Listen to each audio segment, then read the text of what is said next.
तो दोस्तों हमारे पास आज का वर्ड है जो कि बहुत ही ख़राब वर्ड है। सुनने में अच्छा लगता है वो अलग बात है, सुनने में तो शराब भी अच्छी लगती है। तो वर्ड है तलाक। तो इसको हिंदी में क्या कहते हैं वो हम बताएंगे दोस्तों।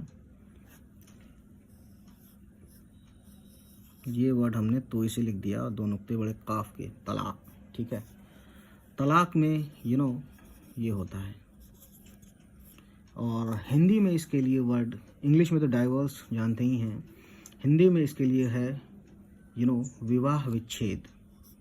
विवाह विच्छेद। जो लोग कहते हैं इसकी हिंदी मीनिंग क्या है, नहीं है इसकी हिंदी मीनिंग, वो बेवकूफ़ हैं या वो जानते नहीं हैं, है ना।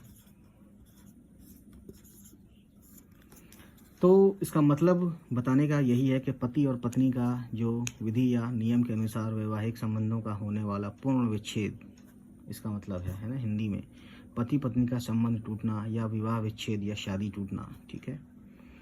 और इसके दूसरे मायनों में तलाक के ये भी है, इनकार करना, निरस्त करना, आज़ाद करना भी इसका मायने है ना, अलग करना भी इसके मायने हैं, त्याग, उत्सर्ग, बोल चाल में या किसी चीज़ को सदा के लिए छोड़ या त्याग देने की क्रिया या भाव या है ना को भी तलाक बोलते हैं। छोड़ना या त्यागना को भी तलाक ही बोलते हैं।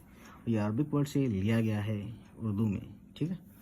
तो दोस्तों आई होप कि आपको ये पसंद आया हो वीडियो, मतलब जानकारी पसंद आई हो। तो इसी तरीके से उर्दू के शब्द सीखने के लिए हमारे चैनल को सब्सक्राइब करें दोस्तों। चलिए मिलते हैं, खुदा हाफिज़।